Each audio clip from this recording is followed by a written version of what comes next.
Hello, everybody, and welcome back to the show. Today, I had the chance to sit down with Darren McKee, who is the author of Uncontrollable, The Threat of Artificial Superintelligence and the Race to Save the World, about his central case for why AI risk isn't just critical to get right in terms of having a good future, but is critical to get right in regards to having any future. So it was certainly a very intense conversation at points, as these topics tend to be on the show. But that doesn't mean we didn't have any fun while doing it. So thank you so much for coming on, Darren. It was absolutely a pleasure to have you on, and I'm excited to talk with you more. But to everyone in the audience, a quick background on Darren. He has been working in emerging tech policy in Canada for over 15 years. And I should stress from the outset of the episode that he is not talking on behalf of Canada or any of his official positions. But nonetheless, he has this wealth of expertise. He's pulling from a ton of experience in things ranging from emerging tech to human behavior, as well as to foresight. So yeah, make sure to check out the book, and importantly, also check out Darren's podcast. I will link his show in the link down below. But without any further ado, thank you once again to you guys for listening to the show, and thank you to Darren. Now, here's my interview with Darren McKee, author of Uncontrollable.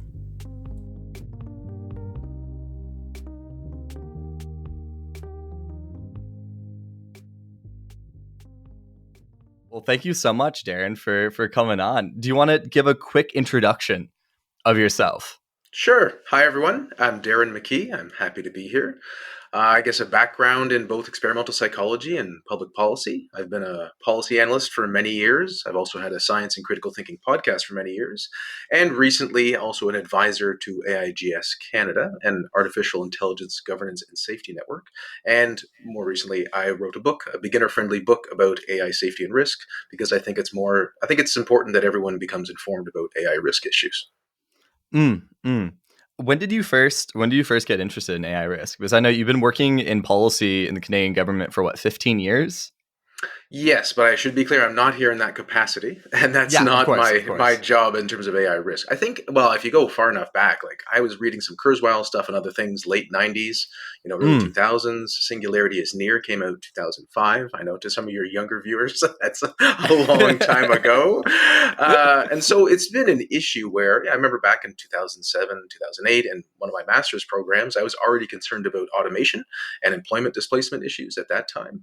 And so it's just been a long, ongoing, multi-decade issue or concern where you start to pay attention to stuff. Superintelligence came out in 2014. Other good books came out, 2017, Human Compatible 2020. And so these sorts of things where you're like, okay, this is an issue. I'm concerned. I'm sort of seeing it from the sidelines and didn't see a major role for myself because I thought, well, I'm not a full-on technical guy, and it seems like other people are taking care of this. But then in 2022, around April, May, a lot of new models just came out. The meticulous projections for when something like artificial general intelligence might arrive, they dropped about 10 years and about 2 weeks. Yeah. And it just seemed like things were moving even faster than people thought they would. And I thought, okay, we broadly as a community who cares about this issue doesn't have a book for everyone. And I thought, okay, I think I can do that. I'll try to step up to the plate and contribute. Yeah, because the runner-up was Human Compatible, right? For the longest time was like what you would give a AI risk interested individual, and even that was substantially more technically focused. It's a great book, and it's written by an academic for other academics or sciencey people. Well, mine is intended for everyone. You don't need a technical background. You don't need a science background even. It is certainly the book you give someone who's interested in AI risk at this point, it seems, who isn't that academic or kind of a CS major or whatnot. And even still, like handing it to a CS major seems to also work pretty well too. From asking and a few of my friends here who are from a variety of backgrounds to like check the book out, it seems like it accomplishes its mission of actually delivering a hard hitting, intellectually robust yet intellectually accessible portrayal of the deep shit we're in this century and like what we have to do to potentially get out of that. Speaking of such matters, I don't know if you had a chance to look over some of the AI in the news stuff recently, but I saw you tweeted. Oh, there's AI things in the news. Yeah, what, something happened. Maybe we'll see, but yeah, we'll see. Yeah, but as of an hour ago, yeah.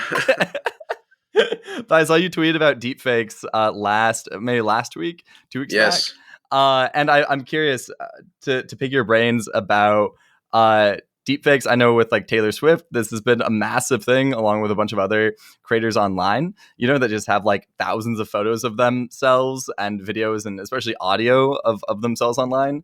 I know many streamers now are calling their banks saying, hey, do not allow me to make any transactions with you over the phone. Like I demand that you like require me to be in person.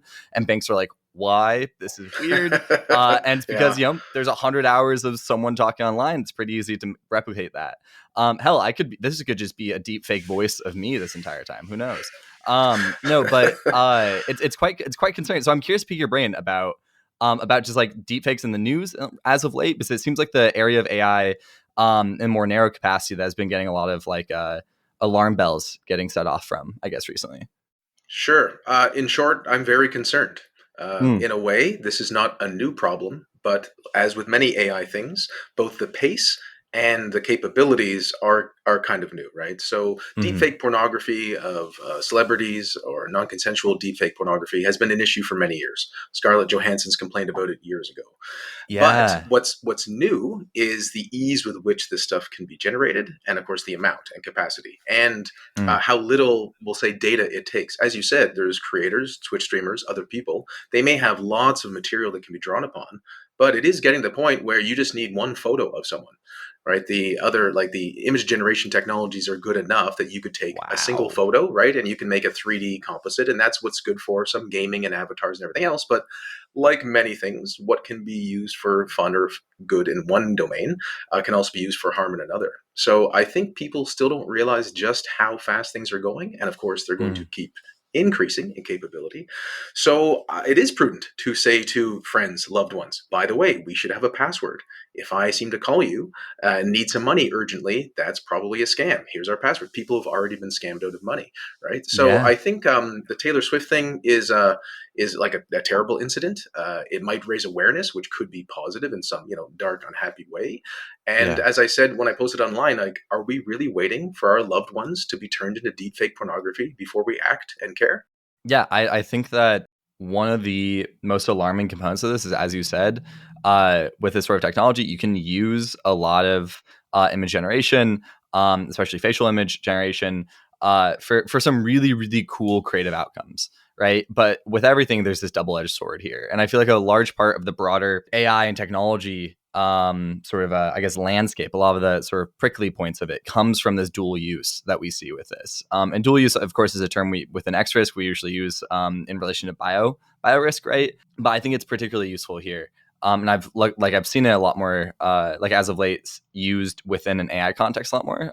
This like dual use concern. So I'm curious from the get go. We know that there's a bunch of elections coming up, right? Whether it's the U.S., I think the New York Times is saying that in 2024, democracy is just on the ballot globally. I think we have 2 billion people globally voting in democratic elections, from India to the U.S. to the U.K. Yeah. So I'm curious. Could you see any of this technology being used in the upcoming election, if not already being used in current issues, from like in-state actors, so not just like Russia trying to mess with the US or something, using like deepfake technology to like threaten and like further sort of carve out a space beneath democracy for it to crumble into? And do you see any uses of AI to help bolster democratic elections and anything like that on the sort of like positive flip side? The downsides of deepfake technology in this upcoming election, I think, would be interesting if we made some predictions here. And then on the flip side, can we use any of this technology to actually help us do democracy better? Oh, well, yeah, that second one's a large one. Okay, so we'll try to take the first one first. Yeah, as far as I understand, like you said, there might be 70 elections this calendar year globally. Wow, democracy on the ballot, like, well, I don't know. Democracy, maybe, maybe not. It depends on the country. But all that to say is, I'm very concerned. I think it was, and it's so hard to keep track of all this, so this may be a misquote, but I think it was Slovakia last year, or Slovenia. sadly, they already had a deepfake issue where just a couple days before the election, there was something released. It wasn't true or accurate. And whether it swayed the election, I'm not quite sure. But it seems entirely reasonable, entirely plausible that actors will use this from, we'll say, relatively benign misuse cases, like, a fake Joe Biden call, or I think there was already a Democratic candidate, in the United States, I'd say, a candidate that wanted to use sort of an AI version, and OpenAI shut that down because they said you can't use our product for any of that sort of thing. But if I was we'll say an actor, a nation state or other, that wanted to mess in another country's election, I would try to gather as many AI resources as I could, and then try to deploy it 2 to 4 weeks before an election, when it's very hard to undo a lot of what can be shown to be done. And you wouldn't, the concern is it wouldn't just be like, oh, there's a video on YouTube. It would be, across as many media sources or platforms as possible, with as many different types of things. And also, like, don't get greedy. Don't go for the, someone saying or doing something absolutely outrageous, but just something that seems plausible. A candidate falling down, a candidate using a bit of a racial slur, these sorts of things that seem like, well, or like, given how divided a lot of different countries are in their populace, oh, I knew he would have done that anyway, or I knew that person was already that type of thing. So it would lead right into confirmation bias. So I think having conversations like this, raising awareness that, by the way, these things are going to be there, and we have to take some extra care and caution to vet what we used to be able to mostly believe, right? As again, this is not new. Photos have been doctored since the invention of photography, and also video can be manipulated. The difference is now it's a lot easier for everyone to do it. And so that's a big concern about almost like eroding a notion of shared reality even further. Yeah, which already is holding on, is white knuckling onto the bar currently, hang on by a couple fingers maybe. This sort of like 2 to 4 week out from an election approach that a would-be misinformation, deepfake empowered bad actor would employ. I think one of the most alarming components of this is all it takes is for, like you said, appealing to something that already has existing kind of bias within electorate, specific subsections of the electorate. That data is available online. Is what we saw with is it Analytica Britannica, or was it Britannica Analytica? Cambridge Analytica. Election? Cambridge Analytica. Thank you. So like we know that we have enough data now to like segment down populations, and via looking at incorporating in election maps, we can find linchpin populations. And a bit of misinformation here, supercharged by deep fakes here or there, could easily sway entire districts or subsections of districts. That would be enough to then change the actual sort of electoral map in the US. And it seems like deepfakes are starting to even just further undermine the gerrymandering based voting system that the US has. And I'm a strong advocate for voter reform. I think that we should like very, very strongly change away from the first past the post to a multi-selection vote process. And that could like sort of through improving democratic decision making and how the actual votes are cast and counted. That could be one specific bulwark, I feel like, against the vulnerability that deepfakes are now providing to the democratic process. However, that's a whole nother can of worms, right? and not so attainable in the next 8 months. Exactly. Right. Yeah. 100%. And I mean, I think in the US, it might be, I tend to try to be a bit more optimistic about what groups of people working together can accomplish. But the US has some big fish to fry. And yes. I don't know how to motivate voter reform as a large priority there, even though I feel like improving, as you know, from your background in experimental psych, and human decision making, improving institutions and institutional incentives is the best way to reliably adjust the course of human behavior. Good ideas matter. Good ideas matter, especially in regards to improving institutions. And I'm just curious to hear your thoughts on what institutions right now you see as the most vulnerable to the rapid advancements in AI technology, whether it be deepfake or LLMs or whatnot. Because I feel like this is a good sort of jumping off point for the broader risk landscape. Sure. So I agree with your point. Institutions are, I would say, one of the key, why don't we say that? We don't have to make superlative comments, but it's one of the key reasons why humanity can move forward. And when people lose so-called faith or trust, is more appropriate, in institutions, it does erode democracy. And depending on the situation, like you can't blame them. A lot of people feel things are worse off. They feel they're Yeah. not being taken care of. Food prices are through the roof. So they feel like their governments are not serving them well. And it's Yeah. hard to sort of explain to that person, like, but there's a counterfactual here where democracy is generally better than autocracy or authoritarian states for all these reasons. And Yeah. if you don't sort of support this, that erodes things even further. Then you get into like issues like rule of law or everything else. So to your point of like which institutions, I think it's almost like a broader society shock that we're not quite prepared for. And most institutions, and I think of governmental, right, whether it's legislative bodies or even civil society groups, government organizations, they're just not used to moving super fast. Yes, if there's a natural disaster, sometimes emergency measures can be put in, but as a like overall society, we're just not sort of, well, say structurally, institutionally built to change very quickly. Yeah, Let sluggishness alone is built in. Yeah. exactly, which is a feature and a bug, right? Depending on Yeah. the situation. And then even psychologically, like most of us are not quite prepared, I think, for how fast AI technology and capabilities are increasing. And this is perhaps most recently seen in the image generators and then the Sora, the video generator, where I think an average Yeah. person's like, oh, wait, I thought just like a year ago it wasn't that good. You're like, well, yes, that's how things tend to go, right? Or, Yeah. look at the silly image generator. It can't get the number of fingers correct. It's like, well, wait 6 months, and that's mostly resolved. So it's not like things are perfect and there aren't still problems. So I'm kind of both answering and not answering your question because you tend to think like, All well, good. which institution? Like education, I think is highly disrupted. Anything to do with employment, like literally just hiring anyone for anything, now has an Yeah. AI a lens that has to be taken into account, let alone job replacement. And then you have things like the judiciary. Well, lawyers and interacting with the legal system, are there going to be like AI summaries of cases more? Can you target judges more? I know there's already a legal firm. It's like, well, why don't we analyze every single decision a judge has made on a case, and then they can craft their arguments better? Which, yeah, this is in the book. And so, of course, this Yeah. is what Yeah. lawyers already do, but now it can be done much more easily and a much more fine grained approach. And then maybe Yeah. we find out that some judges who we didn't think were biased clearly are in a certain direction, which could cause some problems. So there's a really, I don't know, like pick an institution, there's going to be kind of like, oh, here's the upside with AI and here's the downside with AI. I suppose with the judge example, this is a conversation I had with Anders Sandberg a couple of weeks ago. One of the patron saints of the podcast, of course. But he and I were he was trying to convince me that AI judges are going to be a good force in the world, and it's something that I generally agree with. However, him and we disagree on transhumanism. I like my biological form, and one day would be happy to shed that if we get through this precipice century.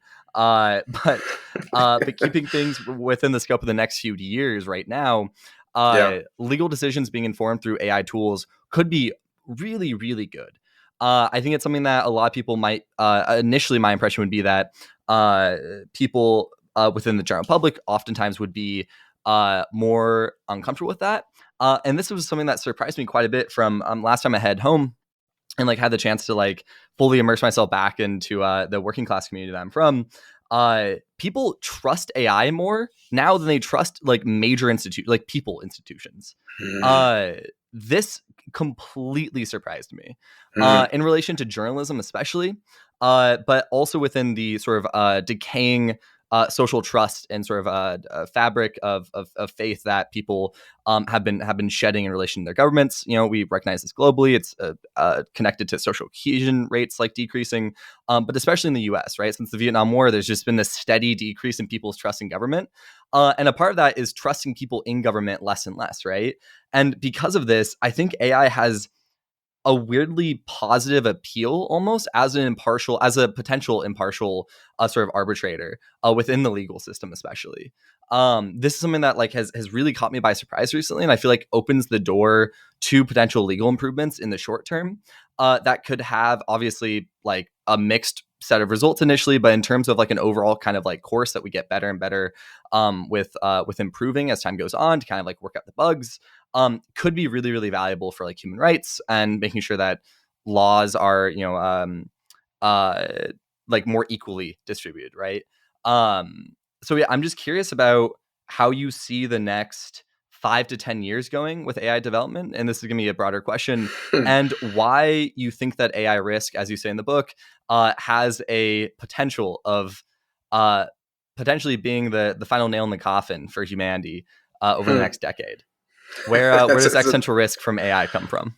Right, that's a nice lead-in. Well, how about first I talked about the legal thing because you just mentioned please that. That's do. very Please interesting, do. and then we'll follow up with the second thing you just asked. So, Sounds great. I think you're right that let's put it this way: when you ask a group of people how they feel about something, you'll get a range of answers, and then there'll be some average depending on how the stat is reported. Right, X percentage of people believe AI is more reliable or something, but of course there's a distribution within that. And I think it'd be great if there's more and more work at understanding that distribution. Because you could imagine I agree. a decent chunk of people, they're going to trust AI more. There's a chunk that doesn't really care. They don't know. They're not certain. And another chunk that's going to trust it a lot less.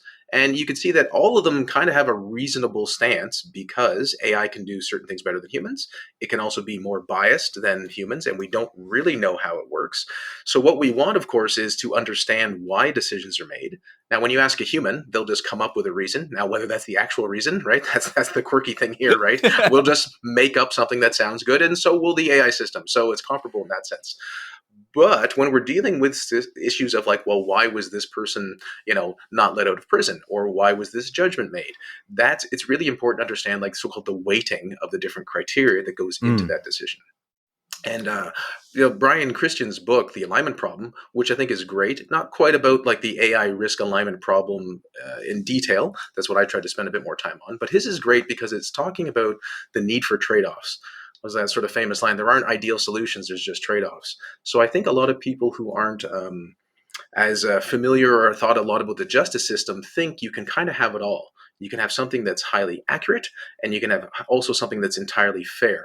And it doesn't quite work that way when you're dealing with different populations that have incidents at different rates. There's often just a trade-off, and that's an unpleasant fact about the world. All that to say is that AI, in this example we're using, is kind of a tool, and there will be values and decisions that have to be made that implemented in a certain way that will be more fair to some people and less to others. And that's where it is understandable. Some people are skeptical, and other people might be more trusting because, like, well, what do humans know, right? Or, for example, slightly parallel with the doctors, as far as I know, when they do AI comparisons to medical physicians providing advice, it's not so much that the AI is better than the physicians at this moment in time. They may be comparable, they may be better depending on which study is done. But because the AI provides more information, more words, that has a dialogue, people like it more. Doctors are quite busy. They're usually often quite abrupt or concise.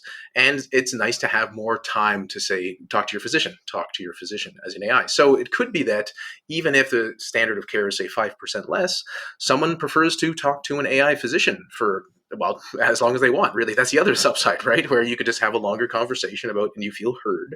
And this is also a part of this sort of a overall feeling of health and well-being that comes into play. Not to conflate AI with other types of automation, specifically mechanical automation with robotics, but I know one of the earliest applications of robots within any sort of like sort of day-to-day functioning, in terms of like having like sort of a mobilized chassis with kind of like, just the traditional picture of like what a robot is, moving around on wheels, talking to people or whatever. One of the first like actual applications of that was within elderly care facilities.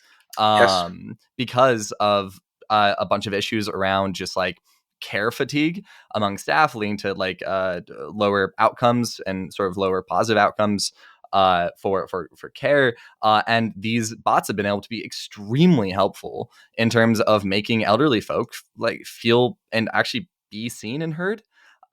Which has like led to a bunch of like better health outcomes in addition to their actual sort of direct one-on-ones with the actual people staff. So I think this is a model of AI technology, this is a model of technology being introduced that for AI technology could act as a potential roadmap. Again, not trying to conflate robotics and AI. It need to be extremely clear, separate. However, in this case, we are seeing one technology get rolled out in a way that seems really, really valuable and really, really helpful for kind of maximizing what we actually care about as people, right? We don't want elderly people to be miserable when they don't need to be. And because of that, I think that this sort of model of kind of introducing pieces of technology piecemeal within whether it's like health or law, or even the workplace, could be extremely valuable. I'm curious for the second part of the question relating to your central case for AI risk. Obviously, you wrote Uncontrollable. I can see why you prioritized writing that at the time you did, especially with your background. And I'm curious, what was the sort of initial argument for being concerned about AI from both like a human survivability standpoint, but also from a human flourishing standpoint this century? When did you first like wake up to the big issue? I know you mentioned you were reading some books in the late 90s and early 2000s relating to the problem, but what's your central case for AI risk? Sure. So why don't I give you like a kind of a really short answer, a slightly longer answer, and maybe even a longer answer. That sounds perfect. Yeah, wonderful. The shortest one could be that human intelligence isn't changing much, and computer system intelligence is increasing. Mm-hmm. And in general, one of the kind of same dialogue. Yeah, exactly. One of these is diverging, and it becomes increasingly difficult to control something that is more intelligent or capable than you. That would be like the shortest nugget. Broadly speaking, I think there's several different variables that are all coming together. There's about 5 things. So one is things are moving very, very fast. Okay, the speed of which progress is happening is an issue. If things were happening very slowly, it's not urgent. We have time to figure this out, but we don't because things are happening so fast. Relatedly, the capabilities of these AI systems like GPT-4, recently Gemini, they're very, very powerful. And they were just recently less powerful. So not only are things moving fast, but they're already at a high level of capability, which is projected to go even higher. So we have the speed, we have the capabilities. Then we have something like alignment. Can we get these systems to do what we want? Well, sometimes, mostly, not quite, maybe. There seems to be a range of options here, too. And if you ask people who build the systems, they think, well, we don't exactly know why they do what they do. And when we put in more computational power, when we put in more data, we get more capabilities, but we don't exactly know how many more capabilities or how much more in terms of a level of capability. So that itself is a concern where we have a notion of the inputs that make the thing do better, but like in terms of more capable, but not exactly what it can do. So that's a risk there. And there's the issue of control. Now, sometimes people talk about the control problem, which includes whether systems can do what we want. I've sort of separated them, where alignment is, does it do what we want? And control is, can we stop it if it doesn't? Now, that's almost just for an ease of communication. This is just how, try to understand anything in the world, you have to make certain decisions. So can we stop these systems if they don't do what we want? At the moment, for the most part, yes. They could just pull them off the servers. They could shut it down. You can't access a website and so on. But as AI systems become more integrated into our society, they become harder and harder to disentangle. At the moment, it is in theory possible to live without the internet. Like a lot of people live without electricity on Earth. But for most of us, we are so plugged in that we could not function. We wouldn't be able to work. We wouldn't know where our friends live. We wouldn't know their phone numbers. So we realize how teched in we are. Or for something like social media, it is beneficial to some users. It is detrimental to other users. Some of us spend far too much time onto it. And it's kind of addicting and it's integrated such that you couldn't just shut down Facebook right now. I guess in some way, technically, if there was enough agreement, you could. But so many billions of people would find this very unappealing, and it's how they have their social network. It'd be very, very disruptive. So I guess what I'm trying to say is that it's not there's a multi-stage here, right? That one will willingly give up control because we like the goods and services these things provide, right? It's very easy. Of course, it's easy to use an email as opposed to sending a letter in the mail. Of course, it's easy to have interesting podcasts like this and get information right in your ears like never before in human history. But the downside is that once it becomes more and more integrated, it's hard to disentangle. So all of these things together create a risk, not an absolute certainty of harm, but enough of a risk that we should be very cautious because we don't fully understand what's happening and it's not clear we'll be able to stop things if they get out of control. For the separating the risk versus the potential benefits of the technology, how do you respond to accelerationists in this? For any people listening at home, I'm curious about how you balance this trade-off between the absolutely grand future that AI technology could really help deliver would be instrumental step in us getting like post-scarcity, or just kind of a Star Trek is kind of the ideal outcome in my brain as someone who's never really watched Star Trek extensively, but that compared to the risk, especially in the next 10 years, it seems like the stuff is really going to be determined in terms of if it turns out to be a net good, as we're approaching and now potentially moving past AGI, right? There's good reason to think that GPT-5 is currently under development.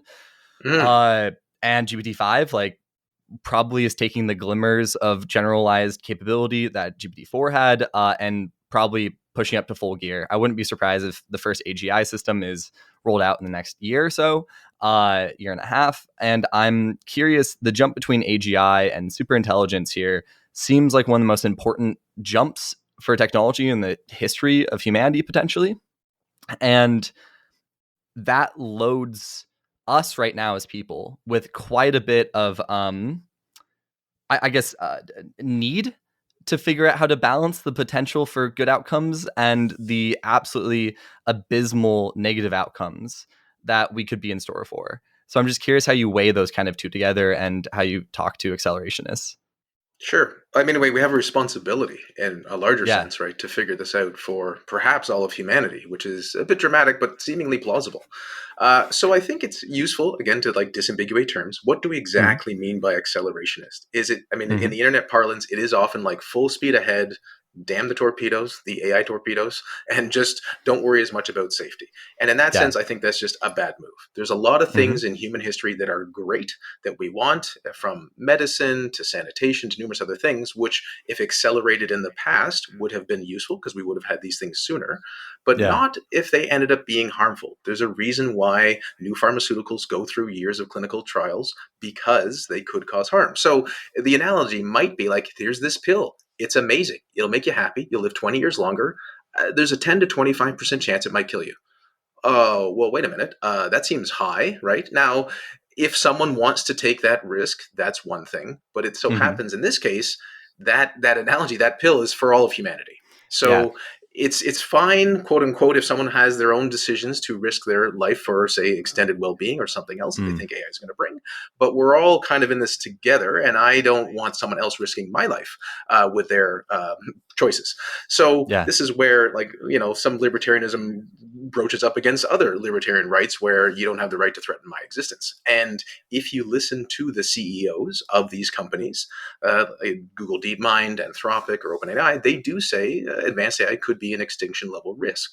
Now, why focus on that? Because they say, well, it's still good. We're still going to build it, right? In the book, I took the approach, good things sell themselves, right? You really don't need to spend a lot of time on good things, because I knew, given how the world works, given how marketing and business works, there'll be a lot of people hyping up all the wonderful things AI can do. So I felt it didn't need another hype person. But I did think that the risks were, at least currently, and I think still are, underappreciated. And there are risks. It's not trying to say this is everything's bad all the time, but there's enough of a concern that we're not sure what we're doing with this technology that we should just, again, go a bit slower. I want good AI things. I want safe AI innovation.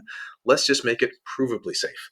And there's not that many other cases in history where you have people building machines or making products saying, like, our product might kill everyone.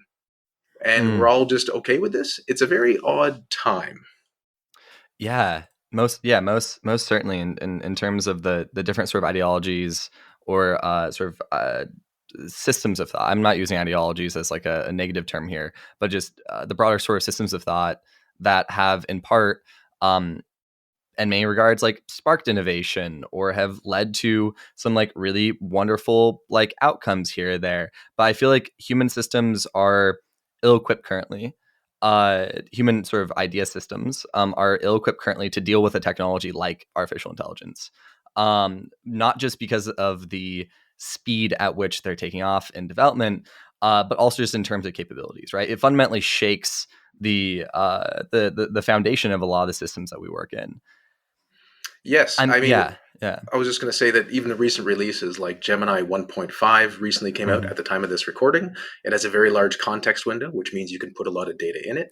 And so to try to sort of like comprehend that something could look through 2 to 3 hours of video in a minute, that is really inhuman. We don't really have anything comparable to that, because we can only usually watch things at a certain speed. Now, maybe you could speed up the play rate a bit like people do with podcasts and some video, but not at that dramatic pace. And so I think it's really hard to appreciate what's already happening. And, you know, given that, as you sort of intimated, this is what was just released. Well, what's already being trained, right? GPT-5 is on its way. There's numerous other products from all over the place. There's Grok with a Q, not a K, because thanks everyone for making everything more complicated for people who follow this space, which supposedly is so reactive, it can almost answer your question while you're typing it. And so what kind of a interactive or feedback system does that allow for? And it's almost impossible to keep track of all the things in AI happening, even if you spend all day on it. So I'm sympathetic to the average person who's like, what's happening now? Wasn't that just a couple months ago? Blah, blah. And yes, exactly. That's how we're trying to get a handle on this. So I think we need more people engaged. We need people from all sides, right? The technical specialists, the people trying to make sense of it, like perhaps you and myself, and then other people who are trying to think of broader social implications as well and how that affects government and policy and all the rest. On the, in terms of the kind of foundational argument around AI risk, what do you feel like are some of the largest misapprehensions of AI technology that are contributing to an under-prioritization of AI risk? And I know this is, I would argue still it's under-prioritized despite the absolutely wonderful, prioritization by certain governments and states recently. But I still feel like overall, in terms of the what's at stake, we're on a ship head towards an iceberg currently, and there's a few people talking about it. But in terms of our ability to actually steer away from it, it's uncertain whether or not we're able to put the wheel all the way to all the way to port as heavily as we really need to. Right. So I'm curious what you feel like the main difference between where we're at right now and the world prioritizing this problem to a sort of a sufficient degree, to a level where us X-risk people can kind of be like, all right, our job is, we might not be done, but we sure as hell can go on vacation now, right? What's the difference between where we're at right now and the world prioritizing this problem as much as it ought to be? Oh, well, yeah. Okay. So you once again, you sneakily snuck in like 4 questions in there. So I'll try I throw them out there because I feel like it elicits the best responses. You're like, so what is success like is what the end question was. But let me try to answer the first one, which was, what are the main issues at play? Right. So I think, as I said before, it is speed. Things are happening so fast. It's hard to get a handle on things. Governments are relatively slow. And, humans even catch up and what's been happening. That's very difficult. And so by the time you've kind of sort of understood something, a week later, a month later, something else has come out. We're not used to this rate of change, right? For most of human history, your life was similar to your parents' life, which would be similar to your child's life because it was largely agricultural or even nomadic. It didn't change that dramatically. There might be like a new hoe introduced like 2 decades, into your life, but then that was the only technological breakthrough that would help. Right. Yeah, exactly. The technology just didn't move that quickly. And now it's happening so fast. Again, not everyone on Earth, a lot of privileged people who have a lot of people who don't. But for many of us, things are happening so fast, so rapidly, it's hard to keep track. And so that, I think, is like number one. Relatedly, technical expertise or a lack of technical expertise. So we know that's in short supply, so to speak, because the people who are highly capable are being paid a fortune to advance these systems even further. So if you're coming at it from an AI safety point of view, you want almost similarly skilled people, but not focused on increasing capabilities, but trying to figure out how to make things safer without increasing capabilities too much. And why that's relevant is that in any sort of oversight system or mechanism within government or outside, you'd want people who are competent enough to do it. And I don't know if there are enough people, or the way government functions, the salaries can be high enough to truly reward people. Maybe there's some rough parallel to certain financial systems here or other technical domains but I just think, yes, nuclear scientists are paid a lot, but it doesn't seem like the levels and the amounts that are being bandied the same difference, when they're competing for high caliber talent in the AI industry is the same. So those things are kind of happening there. And it's like the speed of the technology versus the speed of the world reacting and understanding to it. I think it is just, as I say in the book, like fundamentally, there could be this like issue of imagination itself. It is hard to imagine things being very different than they are. Even when we've lived through things. It's just a weird quirk of human nature, right? If asked, people sort of like, oh yeah, I remember that, or I believe things could be different, but their day-to-day behavior indicates radical change is not likely. right? And of course, radical change has happened. There's people who lived through many world wars, and we did live with nuclear threats for many years. And most of us lived through a pandemic, and that was very hard and difficult. Like, could a pandemic happen again? And it's like, what? Like, we know it just happened, and there are reasons it could happen again, and yet people don't seem to be taking that lesson on board. So it's not reassuring when you're thinking like broadly, like how to solve a problem or start to address a problem, that people have onboarded the dramatic changes possible. Prevention is better if you can do it, and to try to raise the so-called sanity waterline of what the possible risks are in all these situations. What does success look like was the other question. And I think it would be just a lot more resources allocated towards AI safety initiatives. And like, I have some proposals in the book, maybe we'll get to them later, but you have things about oversight, you have audits and evaluations, you have compute governance, these sorts of things. But it really would be having more people understand that there's a legitimate risk here. There's a problem which is of concern and deserves attention. Again, we talked about distribution of how people feel about things. A large chunk of humanity is already concerned. They think we shouldn't build superintelligence. They think we shouldn't build systems unless we can control them. And there's another chunk, like this rarefied trunk, that they've spent deep time on all these arguments and podcasts, and they're concerned there's a problem too. But then there's another chunk which they've sort of heard the arguments. They're not that concerned. They saw the Terminator movies and they weren't swayed by that. I'm not saying that's an argument, but other people are swayed by that. And so there's this sort of differential impact or nature of this landscape of how people view these things. So whenever you talk to anyone, it is useful, if you can, to think like, well, how do they see the world? Where are they coming from? What are their concerns? And why do they think there's a concern here or not? And in that way, I think you can try to get some progress, perhaps. In these situations, like we're having a nice conversation and someone's going to hear it, it's hard to know exactly how they see the world. But hopefully something in this is useful to guide some understanding of how they might see the world one way or another. And people don't have to agree on everything, because they rarely ever do. But if you're trying to make any change happen, you try to find the points of overlap, the points of agreement, and work together on that sort of thing. Finding consensus where consensus is possible, right? Yes. This is a big component of the Addition project or institute, OI, that I've been working on with a few different exercise researchers in the UK. And it's for precisely finding this consensus or building consensus where there's, nuggets of agreement, and then through deliberative expert elicitation approaches, you're able to elicit more agreement, right? You're able to use those nuggets as a foundation to build something.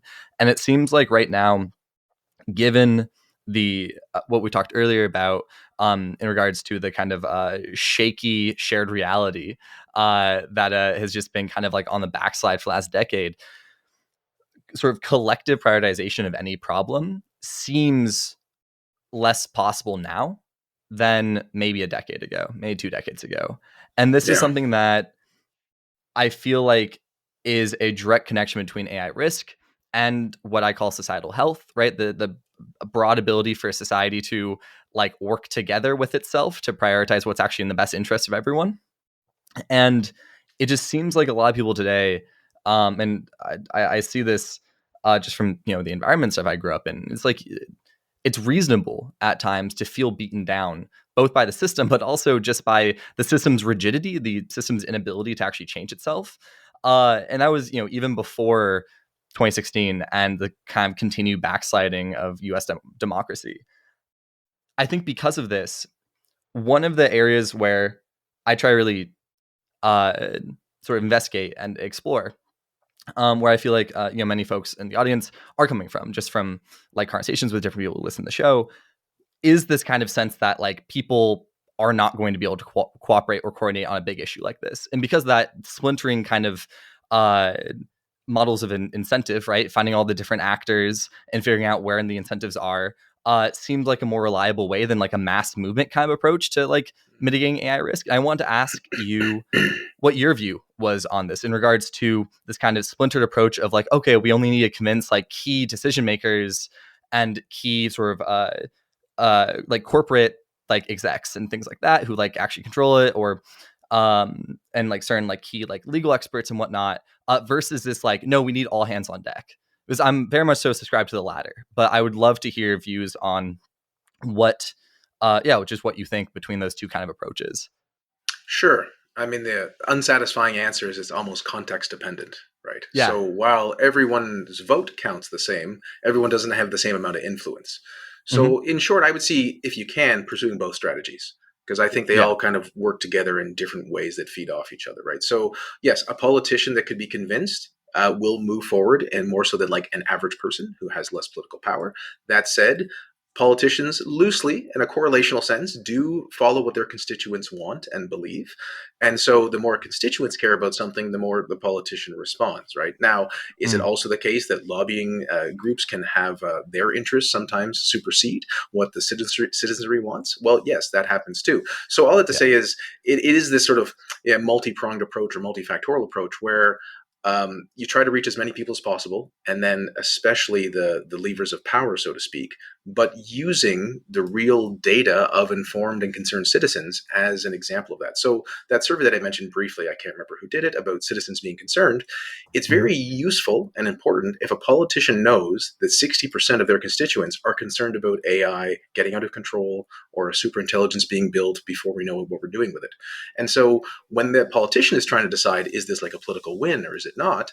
Well, you can show them at least the constituents have support over it. Now, one constituent doesn't have as much power as the elected representative, of course, but they all sort of feed into each other. Similarly, there are a lot of business people, CEOs, whatnot, that they want to make good products for their citizens, and they don't want to be accused of bias or having their system go awry or actually harming people. So reliability of systems, understanding how their systems work and why they do or don't work, that's in their interest. So it is kind of like anything in the world. You're trying to approach someone and say, like, what problem are you trying to solve and how can I help you solve it? Like, oh, I'm a person. I'm concerned about AI safety. Please contact your political representative. Or your political representative, what are you concerned about? I want to be elected and I want to make sure, broadly my interests and my constituents are taken care of. And so, yes, ideally these things all go together. Now, of course, if the constituents don't agree there's a problem, the politicians don't listen to them and all these different things, it would kind of break down. But for my perspective, the book was that multi-pronged attempt. It can be useful for students. It can be useful for average people. It can be useful for politicians or political staffers. It can be useful for seniors. It really is a broad approach to try to make everyone more aware of the risks we face. And then hopefully that each impacts in different domains. Maybe the students study the system more about AI safety and whatnot. Maybe the average person gets a bit more politically engaged. They bring it up more. The politician now can have it made accessible to them in a way that a lot of those great technical books are a bit less accessible. And then the broader kind of zeitgeist, right, gets the dials moved a bit, right? And this is one thing that I'm really interested in terms of how good ideas propagate within systems. This is Alex Pentland's MIT Media Lab's social physics, right? Where now we have different via big data, as well as just really fine data and behavior tracking tools. Alex Pentland has mapped how the introduction, for example, of a new credit card in a small town propagates the adoption of the card and changes spending habits in that town. Can directly map this, right, both on the individual but also on the group level. So this question of how ideas propagate, how good ideas propagate, especially, and can kind of help purge the shitty ideas, seems really salient here. And it seems like as a foundation for that project of figuring out good ideas that can help guide us and can help promote autonomy, both political autonomy, individual autonomy, but also critically preserving the ability for future people to have any level of autonomy by existing. Right now, this kind of view that AI risk poses an existential hazard to humanity itself seems like the sort of root idea there, right? Because you can typically, it's implied that oftentimes people are yeah, we should probably make sure humanity doesn't go extinct. And I feel like AI risk kind of works wonderfully because people don't want humanity to go extinct, right? No matter what you value, there's a future values argument. No matter it's and then some people kind of vaguely will be when talking the abstract about it more cynically, well, I mean, humanity's doomed anyways. There's that kind of cynical take, but then you talk to those people and you're what about that neighbor down the street from you who's really sweet to you? Are you okay with them them dying for no fault of their own? And generally when you get down to the specifics, people broadly are no, of course I'm not okay with that. Of course I'll do something that can help mitigate that. So this sort of collective project, I think, can kind of help be I guess it won't be a true cure-all, right? A true panacea. Nothing but is. Nothing ever is, but it sure as hell is good goddamn medicine for the sort of psychological despair that a lot of people find themselves in today. Right. Yeah. Well, you've raised a couple things. So one is, yeah, there are feelings of despair, loneliness, some alienation. I think that's Yeah. very, very important to understand and to try to address and support as much as we can. The book, I like when you talk a lot about AI risk, right? People end up feeling overwhelmed or feeling of futility kicks in. And I was try to really, really hard to make sure that didn't happen. That's why it ends on hope and some ideas, because if we end up painting a picture where everything's hopeless, that's not good. That's not good for almost any cause. Yeah. And Fatalism doesn't drive action.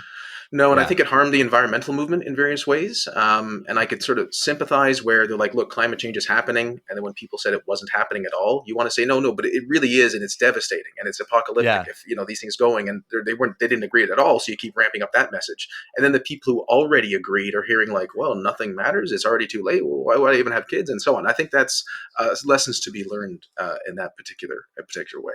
I'm curious, how do you see the sort of collective project of surviving the century connecting to the psychological woes of today? Deaths of despair are on the increase, lack of faith in institutions, massively on the downturn currently in regards to people's views of that. And how do you see the kind of psychological milieu of today connecting to this sort of collective project for X risk and AI especially?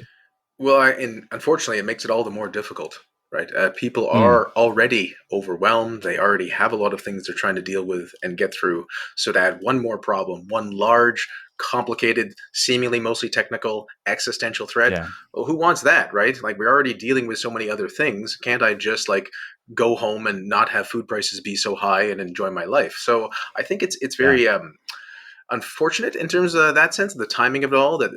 Humanity has always had lots of problems to deal with. People often think, it's never like this before. Like, well, there were very hard times, and there currently are on Earth for many other reasons, right? The Black Death happened. Well, right, and there's horrible things happening now, right? To other people on 100%. Earth, so their lives are already overwhelmed, and for those people, okay. For really, it's just being realistic. Just try to get through your own life. Don't worry about AI, and hopefully the rest of us can try to help out in that regard. For me, it really is just trying to raise awareness of the problem for people who might be able to do something about it or can at least take that on. Like, I have friends who, after reading my book, they're like, oh, hey, this is a big problem. I had no idea. Yes, I agree with you. Right, they just weren't following the news. They're living their lives. And so I think that's useful. I also think for the average person to fully understand, because we were talking before about whether humanity should exist, there are people who are building these products that don't feel that way. They think humanity is a stepping stone and AI will be a successor species. They will follow. We will transcend into them. And that's that. Now, that's fine to have that belief, but I think people should know that the people building some of these advanced products have that belief. Again, not all of them, but a lot of them don't actually care if humanity exists, or they're willing to take very large gambles that other people would consider completely abhorrent. Yeah. This is something that I was just speaking with a good friend of mine who does AI safety work here at Cornell. Aaron Tucker, who actually I'm interviewing on Wednesday. It'll be quite a fun time. But we were talking about how probabilistic reasoning, right, can be literally true. It can actually, like when you're doing expected value calculations, it can literally be true that a certain risk is actually worth incurring from a rational standpoint. However, it's completely irrational within the broader scheme of things to still take that gamble, right? And this, I think, is something that's particularly salient to X risk from AI. Is especially among the sort of accelerationist debate, where it's like, hey, we better accelerate these technologies because if we don't, it's like we're not being maximally valuable because every day without AGI or every day without ASI is a day where suffering continues, where with ASI everything can be perfect, where they're willing to take that trade-off because it's like cosmic glory versus the status quo right now, right? And that doesn't require anti-now sentiments. That doesn't require anti-human sentiments. Hell, you can be a really good person in theory and be an accelerationist, right? And this is fascinating from a moral psychology standpoint. But intellectually, it's also quite fascinating. And I think one of the kind of responses here is, yes, the expected value calculation might be that artificial superintelligence as quickly as possible would like be technically rational. However, that doesn't mean that if we wait 10 years, the likelihood of it killing everyone gets decreased enough that it's then actually worth pursuing then. Or maybe wait 40, 50 years. If like the sort of cosmic, like wonderful, everything is great times are ahead or whatnot, it seems rational to wait a little while, because you're not, compared to like the amount of risk you're minimizing compared to what's actually at stake, right? If there's a 50-50 shot of ASI killing everyone, right? Which I know recent surveys from experts in the field from 2023, it was like out of the 900 or 800 or so AI researchers that they surveyed, like I think, what was it, like half of them expected there'd be a 40 to 50% chance of AI killing everyone.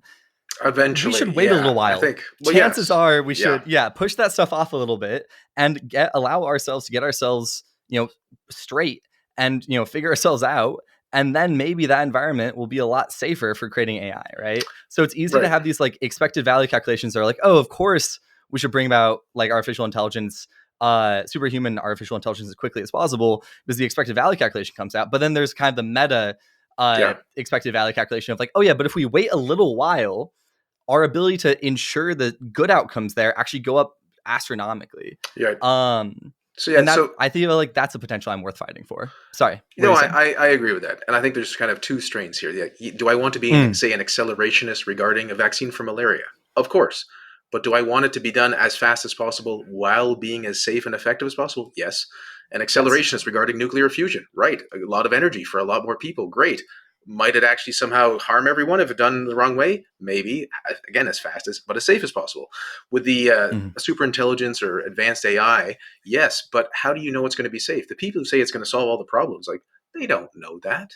No one does. We're all guessing here. And there's no good reason to think any one technology will just work out nicely for everyone.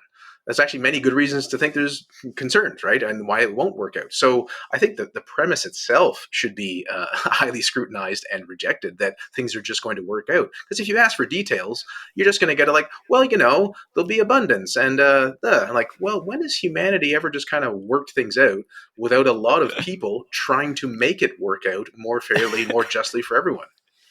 Yeah. Building a good world is really goddamn hard. It's easy for things to have unintended consequences when you're dealing with humans, especially when you're dealing with humans en masse. Yeah. Right. Yeah. This is like endlessly fascinating to me. And I'm curious, when it comes to measuring intelligence and discussing artificial intelligence, especially, I tend to opt to use the terms capability instead of just intelligence, just because the intelligence like conversation can get quite loaded. But you've adjusted my approach here, I think, when it comes to communication, because of the way that you define intelligence in the book, and especially in regards to like measuring it within artificial systems. I'm curious if you could explain that a little bit, and also especially in regards to the AGI measurements involving, I think it's the coworker example. Sure. Could you break that down for us? Sure. So actually, fundamentally, I also take a capabilities approach. There are many ways to define intelligence, backgrounds in psychology, so I'm aware of that. And anyone with that background will be kind of like grumpy when they might be reading what I'm trying to do. But when you're trying to reach a broad group of people, fundamentally, I thought, okay, the term artificial intelligence, that's not going to go anywhere. I assumed people are going to still use AI or artificial intelligence. So once you anchor on that, you have to have intelligence somewhere in a definition. And there's no hard and fast definition of AI either. It's largely computer systems that can do things that are similar to what a thinking person can. So if that's how we're defining AI, and what I'm concerned about in terms of risks is the capability or the capabilities to cause harm, then you're like, well, how do you do that? Well, first I go down a bit. So intelligence is defined as capability. Then we have artificial intelligence, and then we have artificial general intelligence. So while we had a general definition for AI, the AGI, artificial general intelligence definition, is a computer system that can perform intellectual tasks, again, not robots at this point, intellectual tasks about the same as an average person. And that's where an average coworker comes in.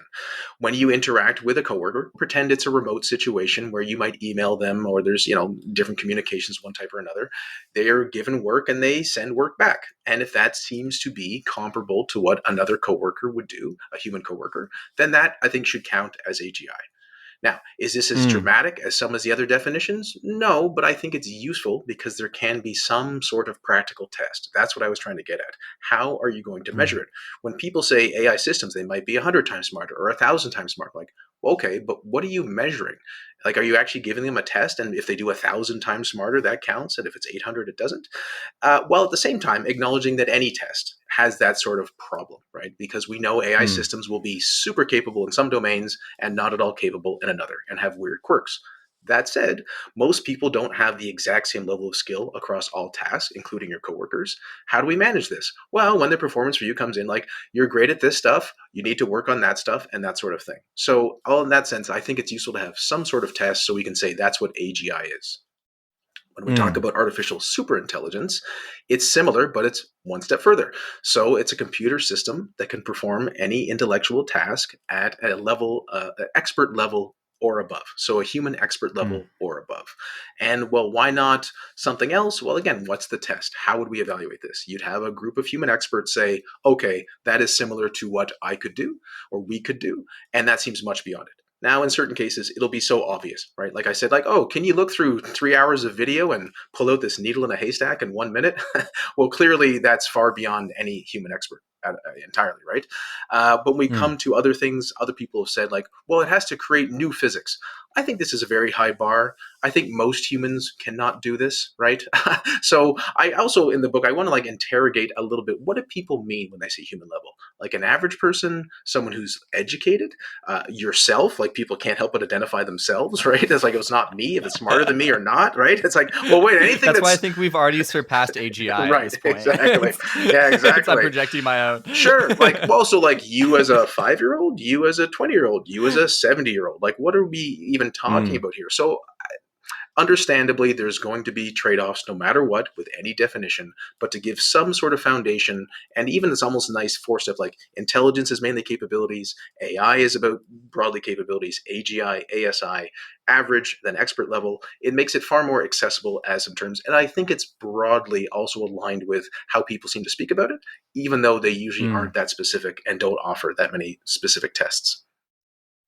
Yeah, that's a really precise I guess articulation of the lack of precision that I feel like a lot of people have when discussing things. And I mean, even I'll have at times, right? And I try and make sure that my language is particularly precise. However, it's easy to just say intelligence and have it be the side of a barn that you point at and say, you know it when you see it, you know? Right. Yes. And it's fair, so, right? It's very hard to get through any of these types of conversations. And, you know, how much time do you have to unpack all the words we use? But sometimes I think people will use, oh, you know, like this sort of thing when 99.99% of people can't do that thing. It's like, well, we can have that definition, but you're already so far beyond sort of like general intelligence. Maybe we should use the term superintelligence. Yeah, 100%. And I think that it'll be interesting to hear your thoughts more on the superintelligence as opposed to general intelligence in a moment here, in terms of risk and the control problem. But I'm curious. Sorry, I totally lost my train of thought there. That's all right. What was I saying? This can be edited out. That's the beauty of it all. Perfect. 100%. Oh, okay. So in regards to the sort of approach of measuring capabilities first and foremost, as a way to kind of give like a solid sort of metered basis, empirical basis for, you know, knowing that we're talking about the same level of capability, be able to compare different models to each other, be able to know which models are actually frontier models. Having this kind of empirical basis matters a lot. I'm curious, current projections not really current. Anytime there are projections of what an AI system is likely capable to do, it seems like the trend for the last few years at this point has been even the developers under predicting what a system will be able to do. This is deeply concerning. And I was wondering if you'd be willing to speak on this a bit before we then transition talking about superintelligence specifically. Well, I agree. In short, like I'm also very concerned that the ability to predict what their own products can do is not high. In some ways, that's like from the the sciencey point of view, and I like also like innovation and cool new toys. Like that's amazing. That's quirky. Look at this. We built the thing. We didn't even know how amazing it was. Sure, that sounds good, but when we're dealing with things that can cause harm, that have already caused harm, right? From making up fake sexual harassment cases to different hallucinations, reliability, the audio scams, deepfake pornography. Clearly, there's already issues in play that are hurting people. And so to have people make products that they, as I said, they don't really know what they can do at the time, and they're not sure what they can do in the future, this should be concerning. I think, as I say in the book, people think because they're building something and it's technical, we understand it more than we do, we broadly, right? Even the people are making it. It's not like building a bridge, and it's not like building a car where you know pretty much how all the pieces work together, and that's why it works like it does. We've, as a humanity, we've kind of outsourced the learning to the computer system itself. That's why it's called machine learning. And so in that sense, it's far more complicated. There's far more complexity, and there's not this easy one-to-one input-output thing that would happen with other systems. And so once you acknowledge that and understand that, you can't help but think, well, there's a lot of uncertainty here. And uncertainty leads to risk because we don't exactly know. And so I think one of the, I won't say solutions because there aren't any full solutions, but one of the ways to try to mitigate some of the risks associated with these systems is to have declared, specific, overt descriptions of what these systems are supposedly going to be capable of. So the people who are building them, while training, before deployment, they have to say, okay, at this new level of training, meaning a certain computational level, or maybe they're putting in more data or a new algorithm, we think our system will be able to do X. And then you evaluate it. And then you go for the next level of training and the next level of training. This happens over several months, right? And if the people who are building it seem to be consistently poorly predicting their own capabilities, that means they get less benefit of the doubt.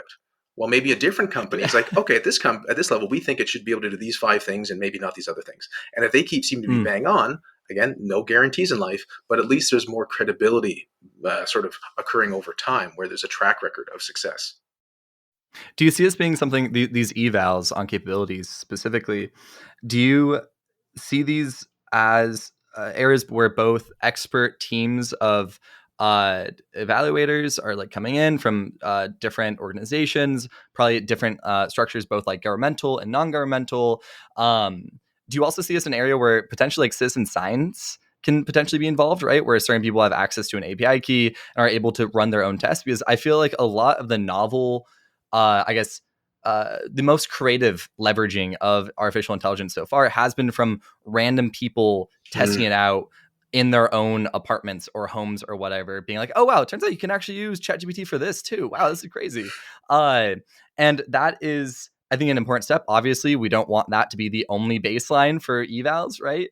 Just like random people on Twitter being like, I did this cool thing with this thing. Like, that's a much different framing than like, I did this scary thing with this thing. It should get banned, right? But this involvement of citizen scientists, I'm curious how you see them fitting into this picture. That's a good question. And I think, let's put it this way, I'm cautiously optimistic, but I'm fearful it won't quite work in a useful way. And let me elaborate. So when, OpenAI put out ChatGPT in November 2022, in a way, that's what they did to the world, right? They're like, here we are. We're actually outsourcing all the testing to all the users that are going to do it. And that kind of worked out for humanity, right? Yeah, things weren't perfect, especially when Microsoft altered it to make their own version, Sydney, right, the next year.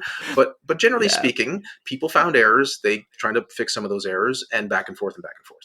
So that method has some legitimacy. If the system could have done much more dangerous things, I think that would have been a terrible approach. Right? If it turned out, this thing was already capable of really enhancing cyber attacks or engaging in high-level deception and even more scams of people or who knows what else, then you've now just empowered lots and lots of people in a way that maybe we shouldn't have before we knew more. The other thing is that citizen science, I think, is great for many domains. I know they helped with protein folding before. Again, AI kind of surpassed a lot of that stuff. But the concern... Oh, I didn't know that. Well, I mean, you could load up something on your computer and contribute in some way. Not in terms of like the rigorous assessment, but just one person. Sort of like the SETI project at home, right, where your computer's excess compute can be used.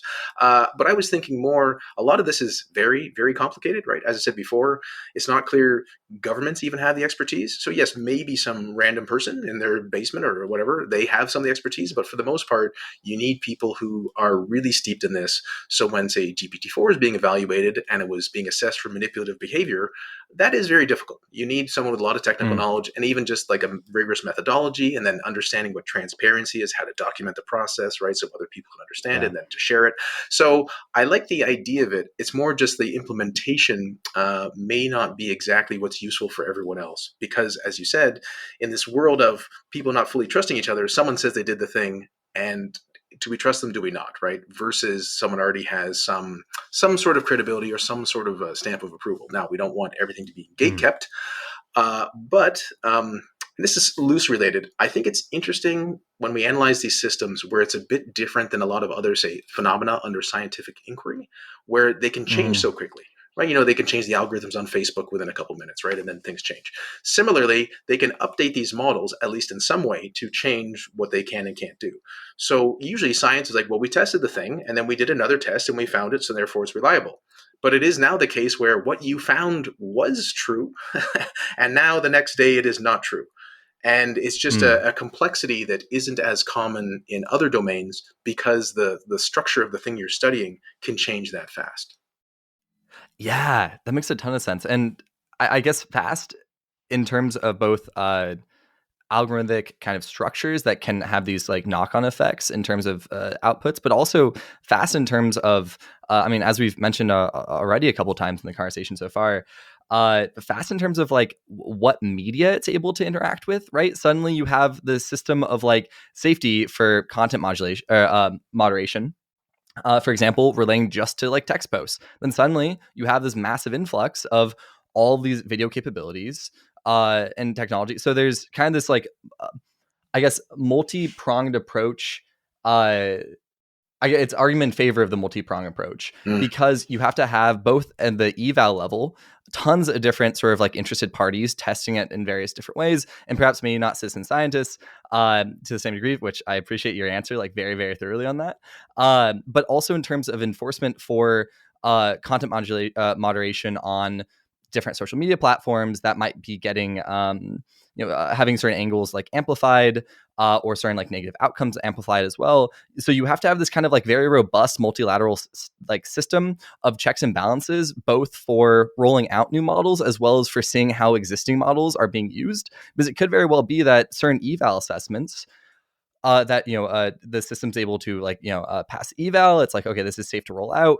Suddenly on sort of a network level, certain capabilities are actually extremely dangerous for societal health, right? Yeah. I think a good example of this is we recognize, the saying, when the aristocracy has a cough, the working class dies of the flu, of influenza. Yeah. There's, I think, a digital AI version of this, right? That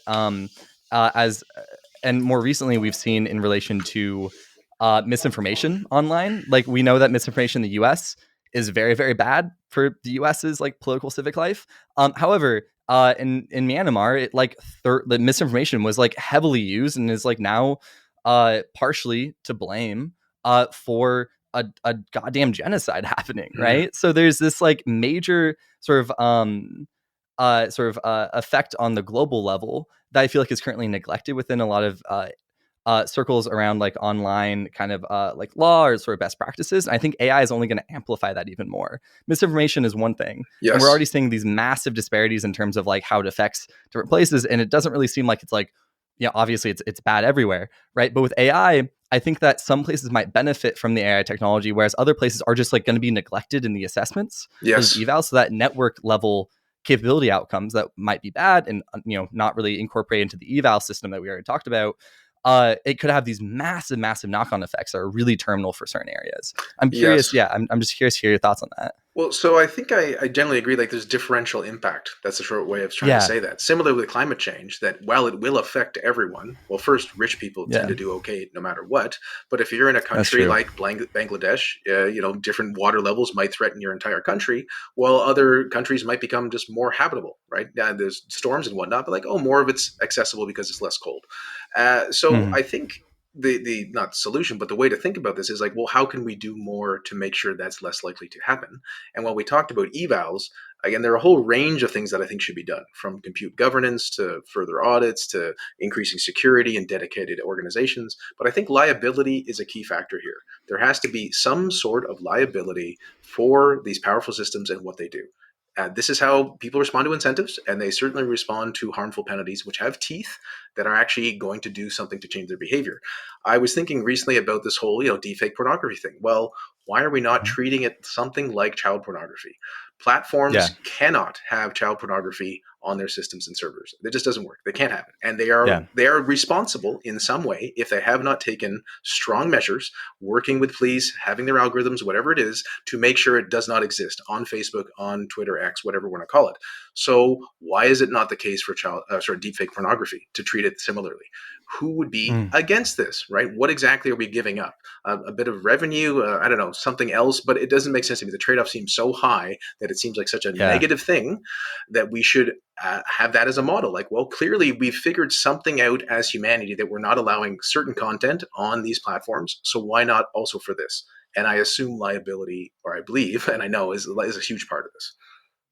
Yeah. And it seems like I guess a part of the sentiments here that are kind of baked into it is this the kind of the Silicon Valley type development vibe of move fast and break things, right? In an AI context, it doesn't just not work in terms of ensuring any good outcomes for society. But the sort of second component of the sort of Silicon Valley type like mindset here around development is like hands-off government, right? Like nope, we don't want any the sort of like libertarian component built into that. The view that governments like infringe upon innovation, and that's a net bad because technology is a net good, and because technology, like the kind of techno-utopian type component here, contributes heavily to this. And I'm really curious to see how like concerned people at Frontier AI Labs help to kind of move the dial a little bit and maybe like respond a bit both internally as well as people work on the outside to put pressure on them. Move the dial away from this kind of sense that like government intervention is always bad, because right now it seems like the incentives for Frontier Labs is to get the system out as quickly as possible, right? So like we can't trust AI safety labs to just like sign on willingly to like actually particularly like AI risk reducing like protocols or safety measures and things like that. Like we can like in good faith like reach out and try to have them in the conversation, but it seems like governmental intervention is like almost critical. I would say that it is critical, but I want to leave the window open in case there's some needs for updates there, right? Of course. But I'm curious to hear your thoughts on this, like the incentive structures that these companies have and how you see that interacting with governmental policy. Sure. I mean, yeah, so much of this comes to like one's worldview, their like political ideology in some sense, but like we'll try to like make this somewhat neutral, even though it's impossible regarding political ideology. People, of course, almost of all stripes, at least economic, different political beliefs, think that people follow incentives. And they also think there's a discrepancy between the incentives of a corporation and the incentives of the consumer or the citizen. So, yes, a corporation wants to have a safe product to the extent that it can still sell the product to the consumer. And so, generally speaking, the consumer's preference for a certain level of safety or care or quality might be higher than the corporation's willingness to give it. Now, you could say, well, then they'd pay more, right? And there's always those trade-offs, and I understand that. But generally speaking, if you think any company, Silicon Valley or otherwise, is more interested in your well-being than you are, that's probably not true. Right. I think like no matter what your political persuasion is, right? So Facebook doesn't care about me. Oh no. But it sent me so many notifications today. Right. Exactly. And so like everyone kind of knows this. And yet when you have some of these like government is or is not the problem, certainly US is different than Europe, which is different than other countries where, a lot of so-called developed countries, they have a universal healthcare and all those countries think it's pretty good. And the States is very much tied to employment. So I think there's also just how much we trust government is a factor of how people function in the world and what they think they're getting. Innovation is good. A lot of stuff that Silicon Valley has done is useful for the world. But as you said, there's an approach of like, well, we'll just do the thing that's illegal and we'll just pay the fine, right? Someone said like Uber's the illegal cab driving company, Airbnb is the illegal hotel chain, ChatGPT is the plagiarism machine. Like, which one's your favorite, right? And like certainly they all kind of solved a problem. More so, obviously, with Airbnb and Uber, where there's trust and you're getting in a foreign country and you don't know if you can trust a cab or not. Like I was just in a different country, like Uber solved a problem there. But with AI, as you said, it's moving so fast and it's so powerful. And it's clear that, as I said, they don't know exactly what they're dealing with, that they've already shown they can't be fully trusted. And again, that weird point where they themselves, not a whistleblower, not their critics, they themselves say their product might kill us all, is something to actually believe. I think people don't believe it because it sounds so preposterous. Yeah. Why would they still do it? Why would Dario Amodei, the head of Anthropic, say there's a 10 to 25% chance this might kill everyone and yet still build it? Well, that's who they are. That's the people that we're dealing with. And, they're good people in some ways interpersonally, and they do want a safe world where AGI does solve all these problems, but they're willing to take risks many of us would not. Yeah. And I think one of the interpretations here around AI legislation being pushed in part from AI companies is corporate capture, right? Similar to kind of what we saw with social media companies pushing Section 280. This is something that I feel like is a valid concern here. It's like, it's suspicious when the incentives seem to be pointing corporation one way, but then it's like, oh no, but we like worried of AI killing everyone, legislation, right? So of course it's like, there's gonna be a cynicism there. Mm-hmm. And I'm all about holding corporations accountable. I'm all about holding governments accountable. I'm just about accountability broadly. Something I strongly believe in. Unlike my opponent, I am pro accountability. I am pro responsible word usage and accountability. Yes, there you go. Yeah, my future senatorial race is really having its the basis of rhetoric here injected in this conversation.